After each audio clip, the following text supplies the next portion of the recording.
Halo gengs, balik lagi di channel ini. Semoga kalian semua sehat dan tetap semangat ngejalanin hari.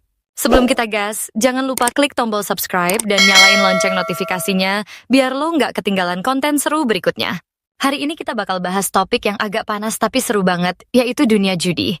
Mungkin sebagian dari kalian udah familiar, ada yang nganggap hiburan semata, ada juga yang bilang ini jalan cepat menuju masalah besar. Nah, di sini kita bakal kupas habis fakta-fakta mengejutkan yang ada di balik dunia judi. Jadi jangan skip videonya ya, karena dari awal sampai akhir ada banyak banget insight yang bakal bikin lo mikir 2 kali. Setelah nonton ini, gue yakin pandangan lo soal judi bakal berubah. Judi itu sebenarnya udah eksis sejak ribuan tahun lalu. Yap, jauh sebelum ada kasino mewah atau aplikasi online, manusia udah doyan taruhan. Di Tiongkok kuno misalnya, orang-orang udah main dadu dari bambu buat taruhan kecil-kecilan. Di Mesir kuno, ditemukan bukti arkeologi berupa papan permainan yang dipakai buat taruhan. Jadi bisa dibilang, kecenderungan manusia buat coba keberuntungan lewat taruhan itu udah jadi bagian dari sejarah peradaban. Nggak cuma di Asia dan Mesir, di Romawi kuno juga sama. Para tentara dan bangsawan sering taruhan di arena gladiator atau sekadar permainan sederhana. Jadi kalau ada yang bilang judi itu tren modern, fix itu salah besar. Bedanya, kalau dulu taruhan masih dilakukan dengan cara tradisional, sekarang semuanya makin canggih. Dari kasino mewah, lotre resmi, sampai platform judi online, semuanya berkembang seiring teknologi. Ngomongin kasino, lo tahu nggak kalau kasino pertama di dunia ada di Italia pada abad ke-17? Namanya Casino di Venezia. Dan gokilnya, sampai sekarang tempat itu masih berdiri. Dari sanalah budaya kasino mulai menyebar ke berbagai negara. Setelah itu, Amerika jadi salah satu pusat judi terbesar di dunia. Las Vegas pun muncul sebagai kota yang hidup dari perjudian, hiburan, dan pariwisata. Sampai-sampai kota ini dapat julukan Sin City, alias kota dosa. Sekarang kalau kita geser ke era digital, judi udah naik level jadi online. Cukup modal smartphone sama internet, orang bisa main kapan aja dan di mana aja. Bahkan platform judi online punya jutaan pengguna aktif setiap hari. Tapi di balik kemudahan itu, ada bahaya besar yang ngintai. Karena gampang diakses, orang jadi lebih mudah kecanduan. Sekali menang kecil, langsung mikir, sekali lagi pasti bisa lebih gede. Itulah yang bikin judi sering banget disebut permainan psikologis. Karena faktanya, otak manusia suka banget sama sensasi deg-degan pas taruhan. Saat menang, dopamin naik, bikin lo ngerasa euforia, dan akhirnya nagih. Masalahnya, sistem judi itu emang didesain biar mayoritas pemain kalah. Jadi meskipun ada yang menang besar, lebih banyak orang yang justru kehilangan uangnya. Ada banyak kisah nyata orang-orang yang awalnya coba-coba, lama-lama nggak bisa berhenti. Akhirnya, rumah dijual, mobil hilang, bahkan keluarga hancur gara-gara kecanduan judi.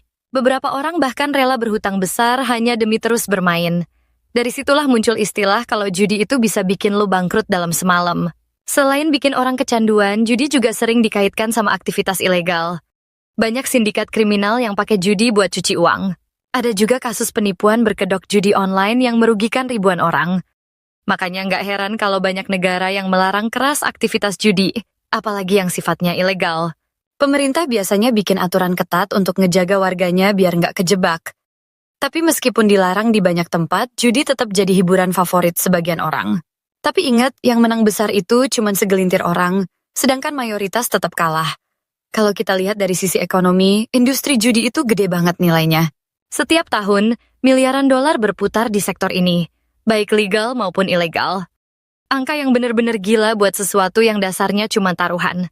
Nggak cuma ekonomi, judi juga berdampak ke sosial. Banyak keluarga yang hancur karena salah satu anggotanya kecanduan.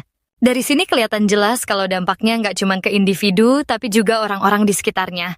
Ada juga sisi menariknya, yaitu gimana negara mengatur perjudian. Beberapa negara kayak Las Vegas di Amerika atau Macau di China justru mengandalkan judi buat pariwisata.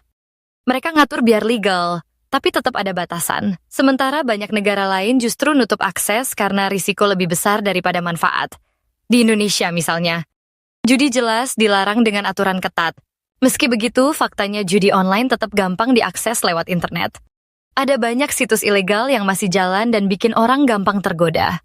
Karena itu, muncul juga inisiatif dari beberapa lembaga buat bantu orang-orang yang kecanduan. Ada program rehabilitasi khusus buat pecandu judi, mirip kayak rehab narkoba. Tujuannya simpel biar orang bisa lepas dari jeratan adiksi dan balik ke kehidupan normal. Karena kecanduan judi bukan cuma soal uang, tapi juga mental dan emosi yang hancur. Kalau ditanya kenapa orang tetap main meskipun tahu bakal kalah, jawabannya balik lagi ke psikologi. Rasa penasaran, harapan menang besar, dan euforia kecil bikin orang susah berhenti. Ini yang disebut efek jackpot. Sekali menang, orang mikir itu bisa kejadian lagi. Padahal kemungkinan menang besar tuh super kecil, hampir mustahil. Selain itu, iklan-iklan judi online juga sering banget menyesatkan. Mereka pamerin orang yang menang besar, padahal realitanya mayoritas kalah. Itu strategi buat bikin orang lain ikutan main. Fakta lain yang nggak kalah mengejutkan, judi ternyata punya komunitas besar. Banyak forum online di mana orang saling sharing strategi dan pengalaman. Tapi seringnya, forum kayak gitu justru makin bikin orang makin dalam ke lingkaran judi. Ada juga fenomena judi di game online. Misalnya loot box atau skin-skin tertentu yang sistemnya mirip taruhan. Meski beda konteks, esensinya sama. Lo bayar buat dapet sesuatu yang hasilnya nggak pasti. Ini jadi perdebatan panjang karena ada yang nganggep itu termasuk bentuk judi terselubung. Apalagi kalau targetnya anak-anak yang masih di bawah umur. Intinya, judi itu punya dua sisi. Buat sebagian orang mungkin hiburan, tapi buat banyak orang lain bisa jadi jalan cepat ke masalah besar. Dan faktanya, yang menang itu selalu lebih sedikit dibanding yang kalah. Jadi kalau ada yang bilang judi bikin cepat kaya, lo harus mikir ulang. Sekarang kesimpulannya, judi udah ada sejak lama, berkembang dari tradisional sampai digital, tapi resikonya tetap sama.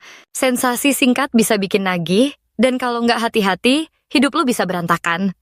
So, mending lo cari hiburan lain yang lebih sehat dan nggak bikin hancur. Ada banyak cara buat seru-seruan tanpa harus ngerugiin diri sendiri. Oke gengs, itu tadi fakta-fakta mengejutkan di balik dunia judi. Semoga setelah nonton ini, lo jadi lebih aware sama bahaya yang ngintai di balik keseruannya.